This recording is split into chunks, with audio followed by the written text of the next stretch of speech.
Gravitasi menarik seluruh planet di alam semesta. Pesawat terbang bertonton yang bisa melayang dan tak jatuh dari langit, apel yang jatuh dari pohon, sepeda yang bisa terus melaju seimbang, semuanya diatur oleh fisika.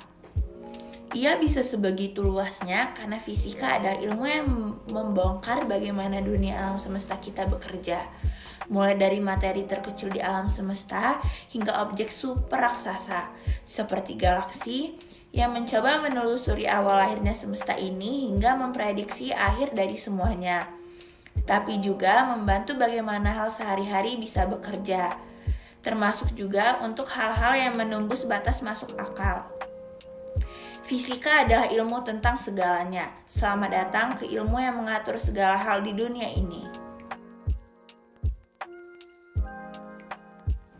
Assalamualaikum warahmatullahi wabarakatuh. Tabi pun, nama saya Adeliana Fiska. Halo teman-teman, bagaimana kabarnya hari ini? Semoga sehat selalu dan tetap semangat ya. Hari ini kita akan belajar hakikat ilmu fisika dan keselamatan kerja di laboratorium yang memuat beberapa subbab. Sebelum kita memulai pembelajaran, ada baiknya kita berdoa terlebih dahulu. Berdoa dimulai.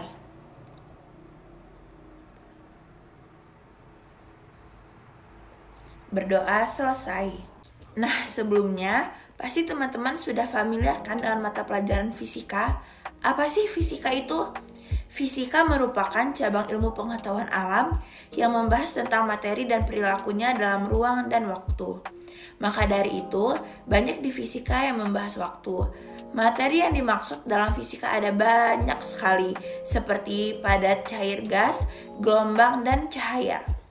Tahukah kamu, menurut Colette and Schiapetta pada tahun 1994 menyatakan bahwa hakikat fisika dibagi menjadi 3, yaitu 1.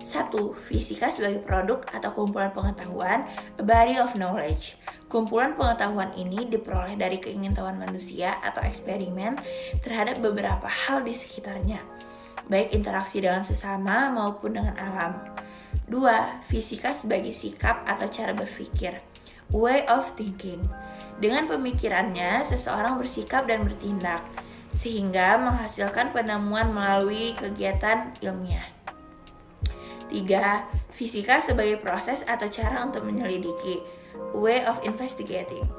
Pendekatan untuk menyusun pengetahuan serta berkaitan dengan fenomena, dugaan, pengamatan, pengukuran, penyelidikan, dan publikasi.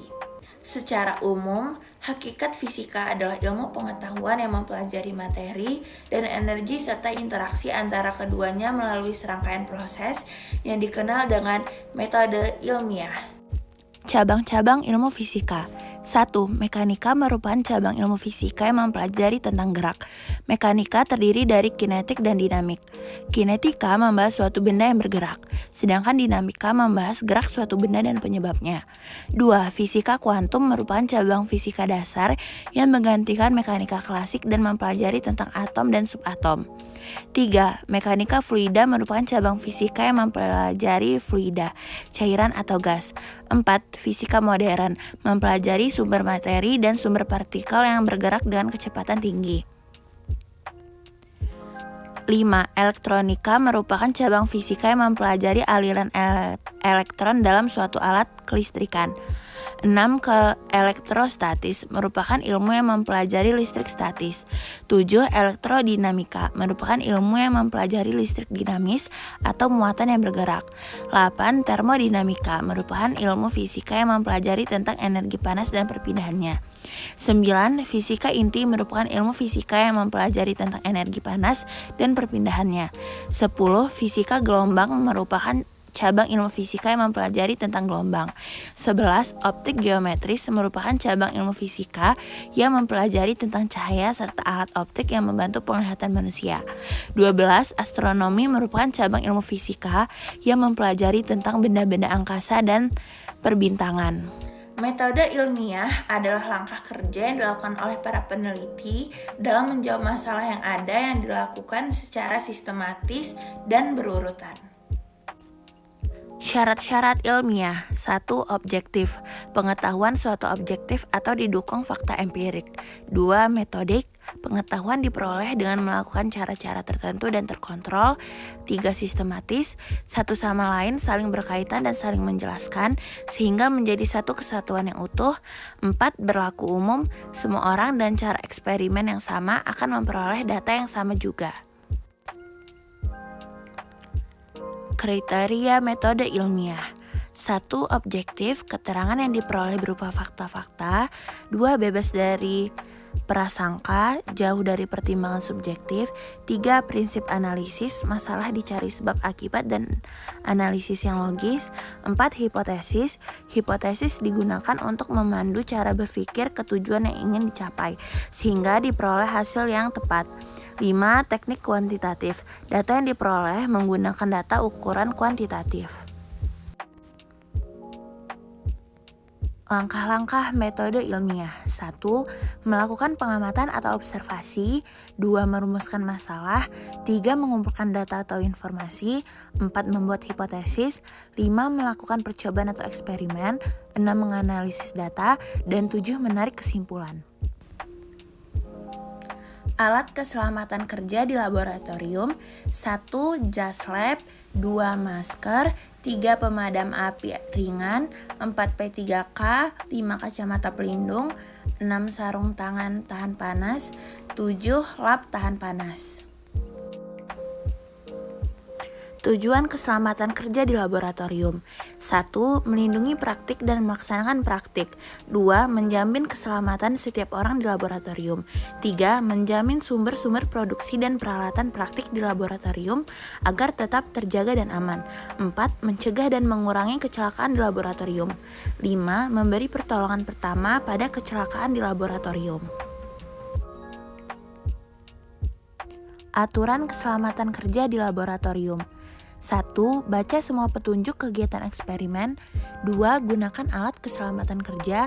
3. Jangan melakukan eksperimen tanpa izin guru. 4. Jangan makan di laboratorium. 5. Cuci tangan sebelum dan sesudah eksperimen. 6. Jaga tangan selalu kering agar terhindar dari sengatan listrik. 7. Jangan mencium bau gas langsung dari mulut tabung. 8. Jangan mengembalikan zat sisa eksperimen ke dalam botol stok. 9. Jangan menuangkan zat-zat beracun ke tempat sampah. 10. Bersihkan area kerja dalam eksperimen. 11. Kembalikan semua peralatan ke tempat semula. 12. Padamkan semua pembakar sebelum meninggalkan area kerja. Dan 13. Selalu berhati-hati dalam menggunakan alat dan bahan laboratorium. Simbol keselamatan kerja laboratorium. 1. Zat mudah terbakar. Contoh alkohol dan bensin. Cara penanganan, jauhkan dari api dan panas. 2. Zat mudah meledak. Contoh campuran hidrogen dan air. Cara penanganan, gunakan zat tersebut sesuai prosedur yang benar. 3. Zat korosif. Contoh asam dan basa kuat. Cara penanganan, cegah kontak langsung. 4. Zat beracun atau racun. Contoh asam dan basa kuat. Cara penanganan, jangan minum, makan, atau kecap. 5. Zat stimulatif dan penyebab iritasi. Contoh asam dan basa kuat. Cara penanganan, cegah menghirup. 6. Senyawa radioaktif. Contoh uranium dan radium. Cara penanganan, perhatikan aturan keselamatan jika menggunakan. Jika teman-teman semua sudah paham, selanjutnya kita akan membahas contoh soal bersama-sama ya. Contoh soal pertama. Setelah melakukan percobaan mengenai ayunan sederhana, data berupa panjang tali, massa bandul, jumlah getaran, dan waktu dihitung menggunakan rumus. Selanjutnya, hasil perhitungan akan dibandingkan dengan teori, apakah hasilnya sesuai atau tidak. Proses ini merupakan metode ilmiah tahap A. Merumuskan masalah, B. Kajian pustaka, C. Melakukan observasi, D. Melakukan eksperimen, E. Menganalisis data. Teman-teman bisa di-pause terlebih dahulu untuk menentukan jawabannya. Jika teman-teman sudah menjawab, mari kita lihat pembahasannya. Baik, pada soal ditunjukkan bahwa kegiatan yang dilakukan adalah mengolah data, hasil percobaan agar menjadi informasi baru, sehingga karakteristik data menjadi lebih mudah dipahami. Maka, proses ini merupakan tahap menganalisis data. Jawaban E. Contoh soal kedua, perhatikan gambar lambang berikut. Pada saat sedang melakukan percobaan di laboratorium, Fania mengambil sampel bahan kimia yang di muka botolnya terdapat label seperti pada gambar. Tiba-tiba tanpa sengaja bahan itu mengenai permukaan kulit tangannya. Langkah pertolongan yang tepat mengenai kecelakaan tersebut adalah A. Menetralkan luka dengan bahan kimia lain. B. Longgarkan pakaian dan perhatikan jalan napasnya. C. Jangan membujuk korban agar muntah. D. Alirkan air hangat pada luka. E. Jangan sentuh korban yang sedang terkena sengatan listrik. Bisa di-pause terlebih dahulu untuk menentukan jawabannya. Pembahasan soal kedua.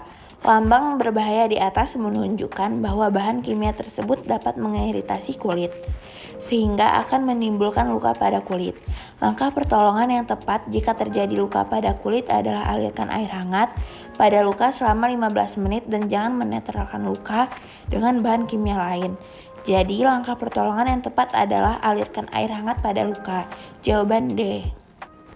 Sekarang untuk yang latihan soalnya. Latihan soal.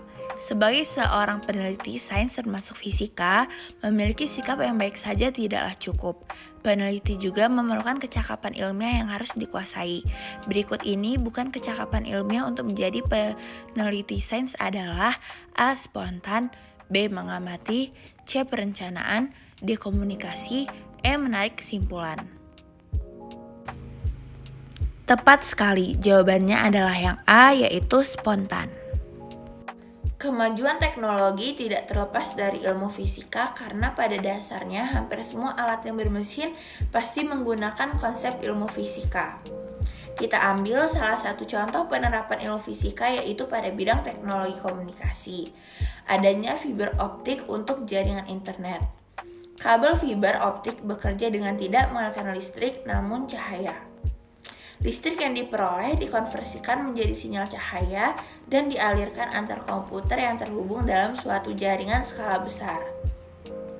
Bahan baku yang terbuat dari serat kaca murni mampu membawa cahaya untuk mentransmisikan data secara terus-menerus tanpa menghiraukan panjangnya kabel yang digunakan. Laju data dan kecepatan operasi fiber optik sangat tinggi mencapai 1000 Mbps dengan kecepatan cahaya. Fiber optik dapat membawa data kemana saja tanpa kehilangan tenaganya dan juga tidak terlalu membutuhkan penguat sinyal. Ternyata fisika sangat dekat dengan kehidupan kita ya. Oh iya teman-teman, sebelum kita mengakhiri pembelajaran ini, ada baiknya kita berdiskusi terlebih dahulu. Silahkan pause video ini untuk berdiskusi ya. Teman-teman semua, untuk menjadi orang hebat, jangan lupa belajar dan banyak membaca buku ya. Semoga apa yang kita pelajari hari ini dapat berguna kelak. Amin, amin ya robbal alamin. Sekian pembelajaran kita hari ini. Selebihnya saya mohon maaf jika saya ada kesalahan kata.